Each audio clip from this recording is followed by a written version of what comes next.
Okay, good afternoon, everybody. We appreciate you being here as we learn a little bit more about this initiative for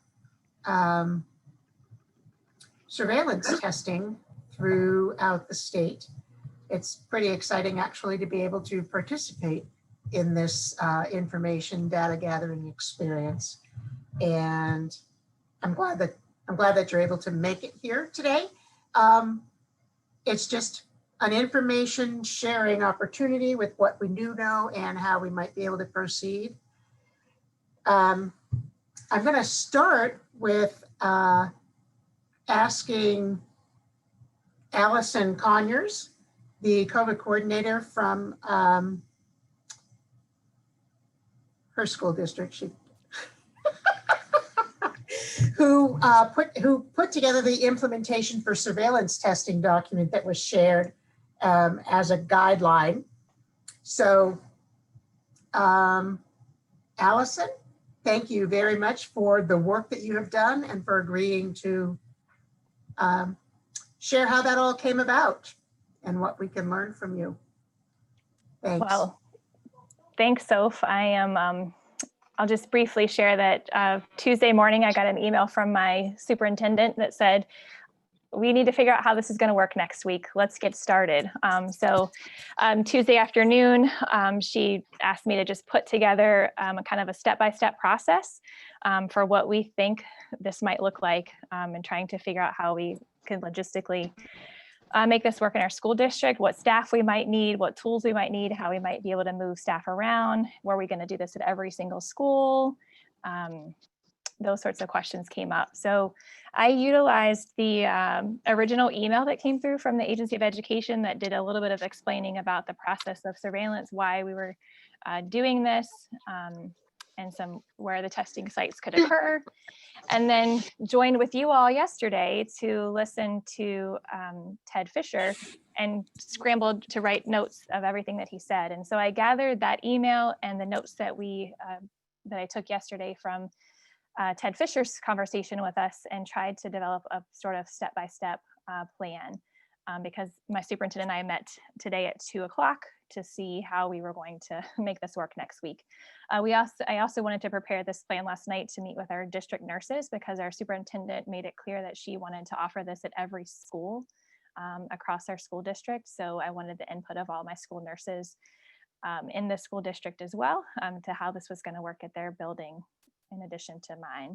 So last night, I just kind of went through step by step to say, what do we need and what's our plan moving forward to develop this sort of outline, knowing that if additional information came from the AOE, we could modify that based on the guidance that they provide for us, but knowing that we needed to execute this perhaps on Monday, that we needed to get started with some sort of skeletal plan for testing. So the nurse group at Harwood Union School District met this morning, and we all looked through some of the options, decided on what we felt like would work best for each of our buildings. And my superintendent and I met at 2 o'clock this afternoon and filled in a few more of the pieces. And then we're looking for additional information from the Agency of Education and the Department of Health on delivery of the supplies and what things are going to look like when they arrive to us. And then we can better plug that into this skeleton plan and implement it next week.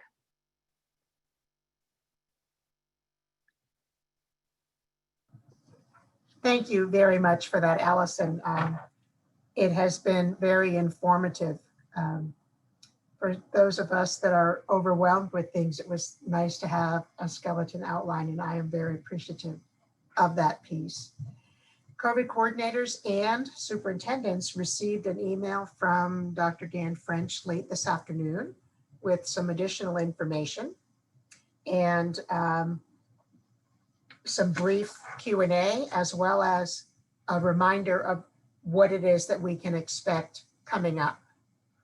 And one thing I want to remind all of you is this whole participation in this whole experience is voluntary on behalf of both the school district or supervisory union, and then on the individual employees. So what that means is a school district may choose to not participate in this. And if a school district does choose to participate, the employees may choose to either participate or not. It's not a mandatory requirement. But some other things were shared with us yesterday. I just want to reiterate, I did speak with Ted again this morning. And on the testing day is when all the supplies will come to one place. And then COVID coordinators will have worked out a plan for disseminating that to the various employees that are going to be tested, and then how we're going to ship the supplies off to get the testing completed. Important to realize there is no quarantine required for this particular test. It is a surveillance test. If someone has symptoms, they should not be at school that day anyway, so they would not be getting this test. It's asymptomatic surveillance that will give public health information on what's going on around our state. Also want to remind you, this is a self-administered test. So it sounds like it's relatively simple to do and an individual can do it themselves. And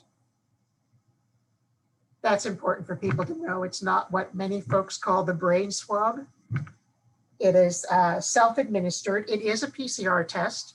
So it is in alignment with the information that the Department of Health requires and looks for. The results of this test will be, if someone tests positive, the Department of Health will follow through just as they would with any other positive test that someone might receive.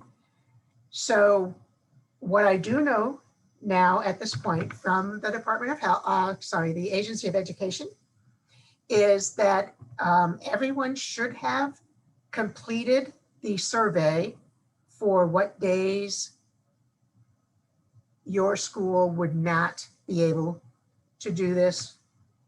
Reminder of the contact person, where you want the supplies shipped. And you should have received a phone call yesterday from a representative from the Agency of Education who has been assigned to be your point of contact. And detailed information should be coming out tomorrow for superintendents and COVID coordinators to share with the staff about what's going to be happening, how they could participate if they choose to do so.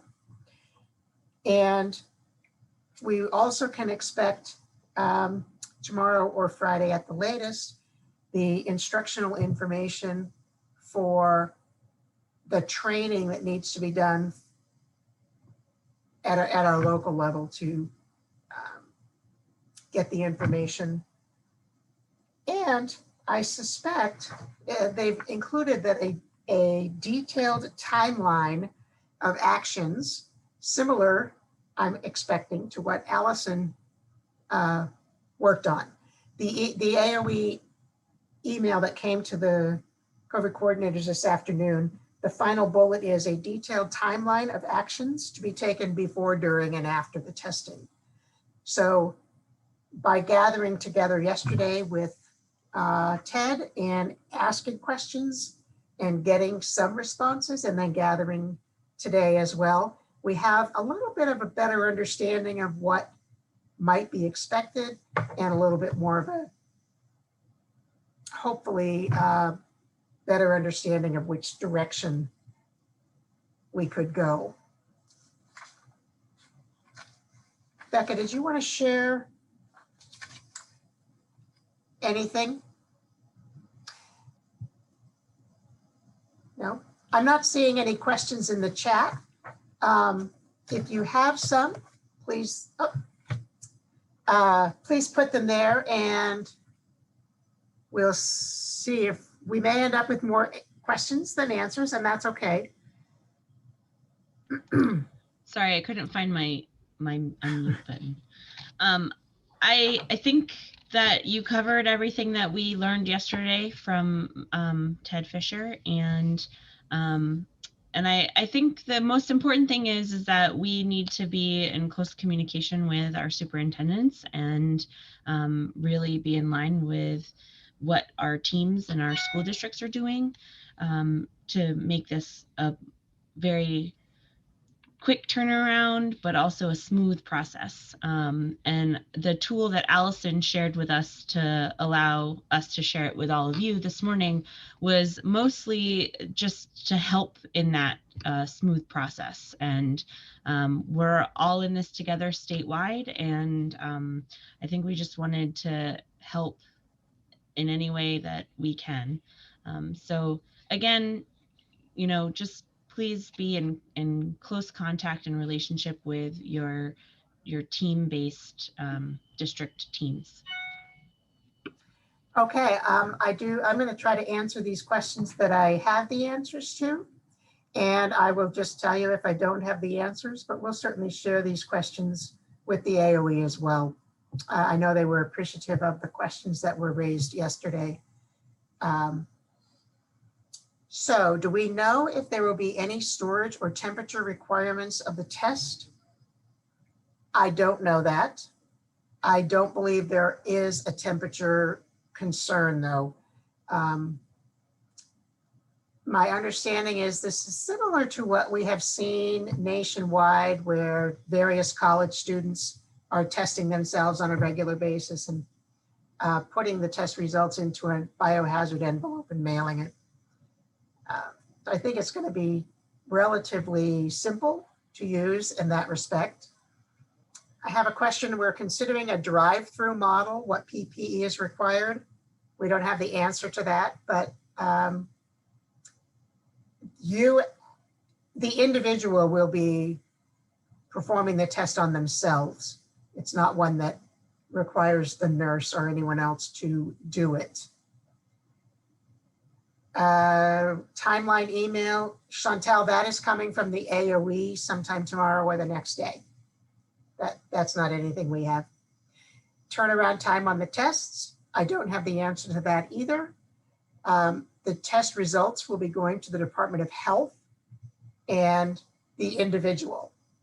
If someone is positive, the Department of Health will reach out to that particular individual and follow the regular Department of Health process that we're already experiencing if we've had positive cases in our schools. How do we figure out the shipping? That is going to be an individual district thing. So if you have not already chatted with your superintendent about that, those are great problem solving at the local level. Okay. Do we have a sense of the turnaround time to get the test results? I think I just answered that. Overnight may be a big struggle for some of the districts. I can appreciate that. I'm in a rural area as well. However, that is a local issue that you can work out with your superintendent and your specific district office. I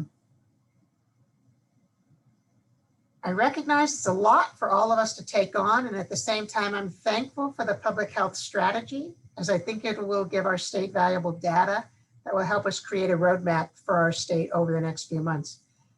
Thank you for that, Dory. I tend to agree with that. Sometimes I'm like, oh my goodness, there's too much to do. And other times I'm like, wow, this is going to be fascinating information that we are going to have to look back on. So I also want to remind you that this is not designed, my understanding is not designed to be a one-person operation. You as the nurse don't even have to be involved. So it's all a communication process, strategy, what's going to work for your district. There's really nothing that involves a nurse, which is kind of cool. Although we're nurses because we want to be involved in the public health aspect of it, right? Is this open only to Vermont residents? It is open to staff and employees in the Vermont schools that are choosing to participate. Doesn't matter where you live, it's where you're working.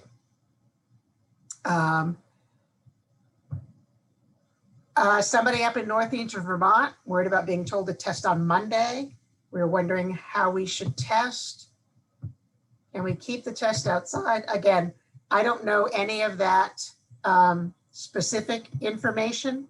I do know from speaking with the AOE this morning that those folks who are chosen to be the Monday recipients of this will be getting a lot of extra guidance and specific help from the AOE to make that work on Monday, because there isn't going to be a whole lot of preparation time. The reason or the rationale behind choosing to do Northwestern Vermont is close proximity to what they need to do and what they need to do with the supplies, rather than being a whole state away. We'll get more information on that, I'm sure. How many people do you anticipate to complete this process? I'm going to guess at least one person at each district who can handle the computer technical stuff that Ted alluded to yesterday. Again, every person is going to be doing their own test. So I can only guesstimate how long that might take, but I can't see it really being a super long period of time. Ted mentioned So Monday. can I just interrupt for a second? I'm just noticing that a lot of the questions in the chat box seem to come back to the fact that you really need to make some of these decisions with your superintendent and your local district. And so please, when you're asking questions in the chat box, before you press enter, think about, is this a question that we are going to have to solve at a local level, or is this a statewide, more of a systems issue? Thank you. Thanks.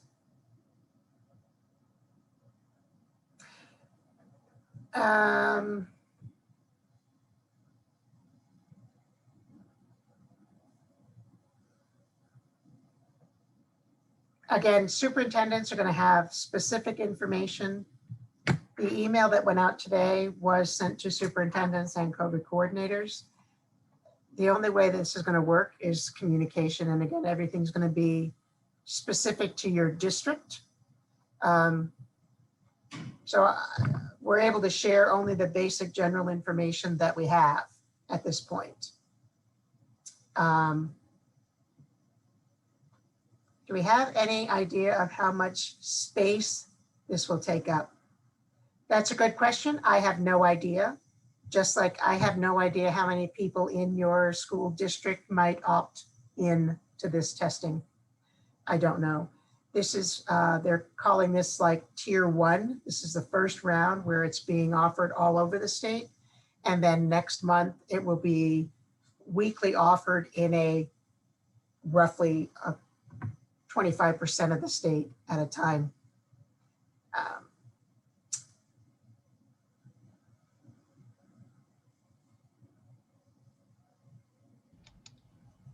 Ashley Somebody Walker asks about a cap on the testing, and that's a great question. But I think that, again, we're in a waiting mode, and we have to wait to see what details are shared with the superintendents. Right.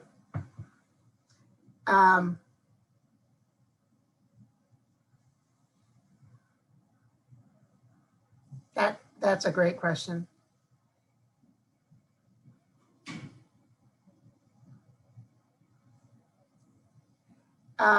Megan, I'm not sure.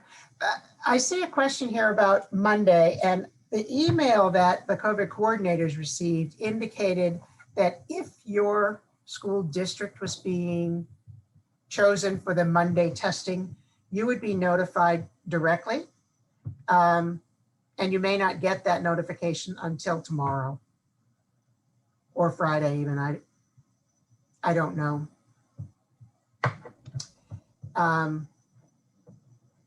How big are the boxes that you should get? I was under the impression the boxes would be everything you need is coming to you. I could be wrong about that. So we may know more about that Friday.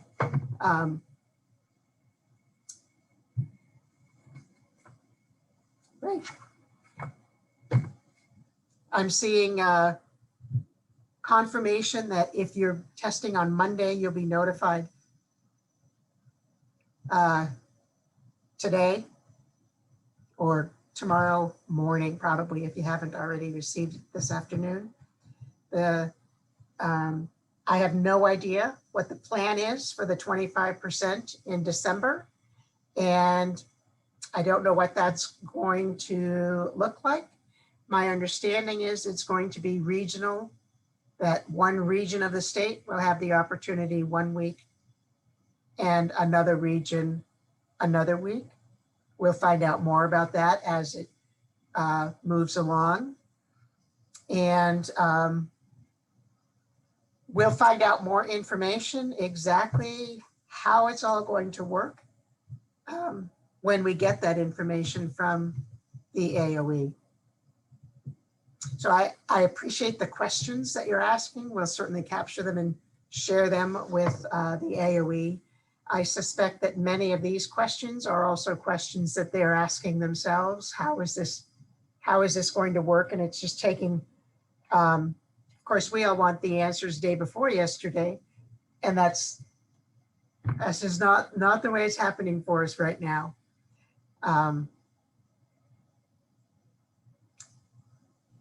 So I